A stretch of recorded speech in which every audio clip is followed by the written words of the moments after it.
Welcome back. If there's one area of medical coding that just constantly triggers audits, it's absolutely transitional care management. So today, in part 92 of our series, we're diving deep into this exact topic.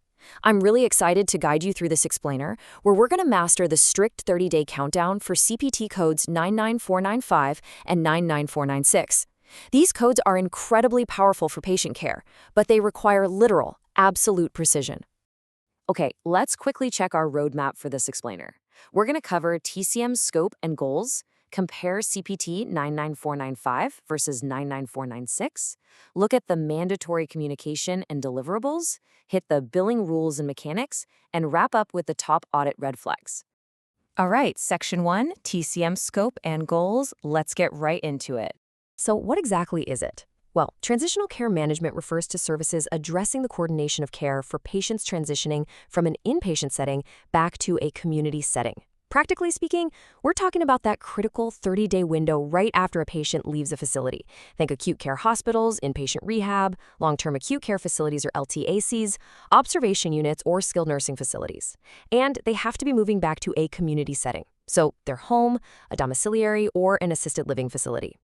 Now, this involves a ton of behind-the-scenes work by your clinical staff and providers, communication with the patient, family, or caretakers, education to support self-management and independent living, assessment for treatment regimen adherence, identification of available community resources, and of course, reviewing discharge information and diagnostic tests. It's really all about reducing those 30-day hospital readmissions, reconciling complex medication changes, and just ensuring safe, seamless continuity of care. Moving right along to our next section, CPT 99495 versus 99496. You're definitely going to want to mentally highlight this breakdown. For these TCM codes, there are three mandatory components: interactive contact, medical decision-making, and a face-to-face visit. If you're looking at 99496, you need a high level of medical decision-making, and that face-to-face visit deadline is super tight, within 7 calendar days. But for 99495, the medical decision-making is moderate, which buys you a little more time, requiring the face-to-face visit within 14 calendar days. Okay, let's jump into Section 3, mandatory communication and deliverables. Because here's the thing, you literally can't bill these codes just because you saw a discharged patient. There is a strict ticking clock. Day 0 is facility discharge. Then, within 2 business days, you absolutely must have interactive contact. After that, you hit the 7 to 14 calendar day window for the face-to-face visit. Finally, at 30 days, you reach the end of the TCM window. It is a very strict countdown. Let's zoom in on that very first hurdle. Step 1, initiate interactive contact within 2 business days of discharge.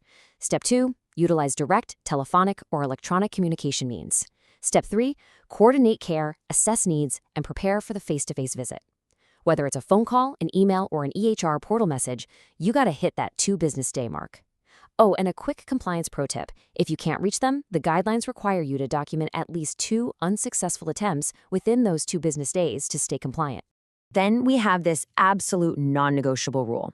Medication reconciliation and management must occur no later than the date of the face-to-face visit. Reconciling complex medication changes is literally the heart of TCM. If you forget to formally document this on or before the visit date, well, the entire code becomes invalid. Just gone. All right, Section 4, billing rules and mechanics. Let's talk about getting paid. The magic number here is 30. That's the 30-day active TCM period. Now, for claims submission, you generally report TCM after the 30-day period wraps up. Though, heads up, some specific payers might let you bill it on the date of the face-to-face encounter, so always check your local rules. But the main takeaway? You can only report these services once per patient within these 30 days of discharge.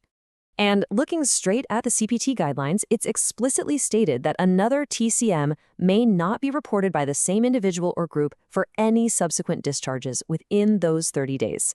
It's known as the one provider per discharge rule.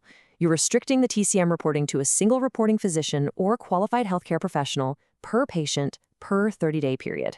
Now, about that face-to-face visit, an in-person TCM visit is your standard office setting evaluation and management following discharge, but you can also do a telehealth TCM visit. If you go virtual, it has to be synchronous audio-video. Plus, you need to append modifier 95 to your claim and use the correct place of service code, like POS 10 if the patient is right there at home, or POS 02. Which brings us to our final section, top audit red flags. So let me ask you, are your TCM claims triggering compliance audits? Because these codes encompass so much comprehensive care, they are massive audit traps. If you aren't paying razor-sharp attention to that strict 30-day countdown, auditors are definitely going to find timeline discrepancies. Let's review the biggest culprits. Missing documented interactive contact within 2 business days, having the face-to-face visit performed outside the 7 or 14 calendar day windows, incomplete medication reconciliation on or before the visit date, reporting TCM during a post-operative period for a service you reported, or using the hospital discharge service as the required face-to-face visit. Oh, and watch out for co-billing exclusions. You absolutely cannot co-bill Chronic Care Management Code 99490, Principal Care Management Code 99424, Home Health Supervision Codes G0181 or G0182, or prolonged services during this active 30-day period. Also, huge red flag, do not bill TCM if the patient was discharged to another healthcare facility like a SNF, LTAC, or hospice instead of a community setting. This quote really sums it up perfectly. Only one individual may report these services and only once per patient within 30 days of discharge. Coordination with the hospital and other attending specialists is absolutely key here. You do not want to be duplicating claims for the same 30-day window. Mastering TCM guidelines doesn't just prevent audits, it actively reduces patient readmission risks by ensuring flawless care continuity. By sticking to this countdown and knowing those MDM tiers, you're genuinely protecting your patients during their most vulnerable transition back home. So is your practice's discharge workflow leak-proof, or are you leaving patient safety and revenue on the table? Don't forget to like, share, and subscribe to Decode Healthcare with Harshal.